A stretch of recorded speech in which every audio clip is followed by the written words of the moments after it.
ఏపీలో 6 నెలల క్రితం అధికారం చేజిక్కించుకున్న టీడీపీకి కాకినాడ జిల్లాలో భారీ షాక్ తగిలింది.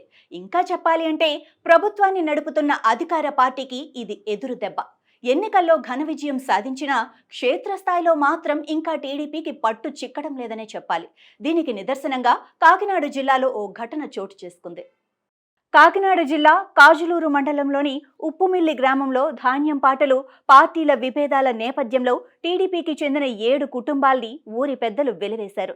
గ్రామస్తులు వారికి ఎలాంటి సహకారం అందించకూడదని, శుభకార్యాలు జరిగినా వారిని పిలవకూడదని ఆదేశాలు జారీ చేశారు. దీంతో వీరు గ్రామం వదిలి వెళ్లాల్సిన పరిస్థితి ఎదురవుతోంది. ఈ విషయంపై సదరు బాధిత కుటుంబాలు కాకినాడ కలెక్టరేట్లో ఫిర్యాదు చేయడంతో అసలు విషయం వెలుగులోకొచ్చింది. గ్రామంలో రాజకీయ పార్టీలు ఇతర విభేదాల నేపథ్యంలో తమను గ్రామ పెద్దలు బహిష్కరించారని, అయితే మౌలిక ఆదేశాలు మాత్రమే ఇచ్చినట్లు వారు ఫిర్యాదు చేశారు. దీంతో క్షేత్రస్థాయిలో వెంటనే ఈ విషయంపై దర్యాప్తు చేయాలని అధికారులను కలెక్టర్ ఆదేశించారు. బహిష్కరణకు గురైన వారంతా అధికార పార్టీకి చెందిన వారు కావడంతో ఈ అంశం ఇప్పుడు జిల్లాలో చర్చనీయాంశంగా మారింది.